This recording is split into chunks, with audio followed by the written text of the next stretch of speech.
马拉松为我打开了一扇天窗，让我在绝望中看到了命运的曙光。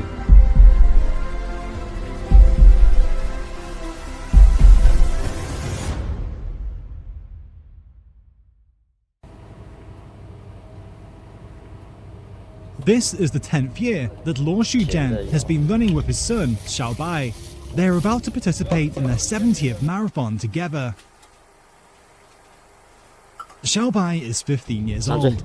He suffered severe brain damage due to severe asphyxia at birth, leading to a diagnosis of cerebral palsy.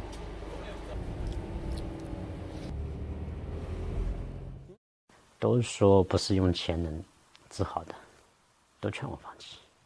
但是真的要去实施的话，觉得不可能。Against all odds, Luo never gave up. For Luo, who has worked as a delivery man for 17 years, every day is a race against time. In this marathon of life, he not only runs for his livelihood, but also races against the dictates of fate.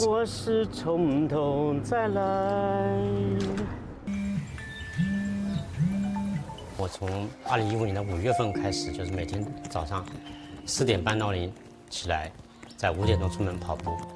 跑步让我自己也有一种精神寄托，感觉有一个新的希望从心底升起一样。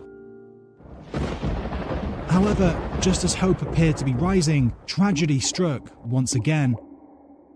At the age of 2.5, Xiaobai was diagnosed with Lennox-Gastaut syndrome, which is one of the most difficult to control forms of childhood epilepsy. 每天摔的20次到30次，很频繁的，头上摔破，血流出来去缝，有时候只能自己跑到没人的地方默默的流。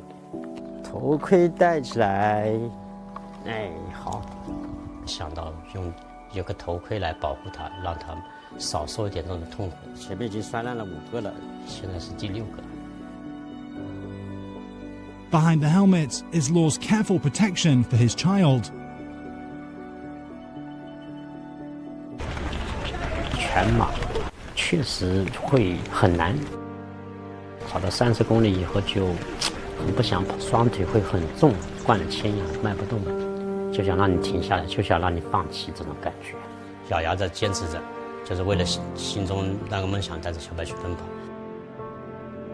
After completing each marathon, Luo would stick the race bib on the wall. It's a special way for him to motivate himself. 印象最深的就是这场咸阳江马拉松，我们的号码牌是 B0017，谐音是一起，寓意就是我们一起跑向春天，跑向未来。马拉松的赛道很长，但小百的生命长度可能不确定性会很短。我想在有限的时间里，能这样带着他去看更多精彩的、更广的世界。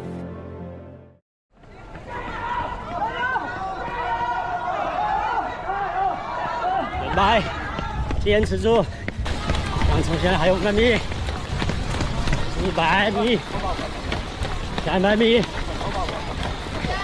200米，100米，冲啊！我们完成第70场马拉松，今天是第70场。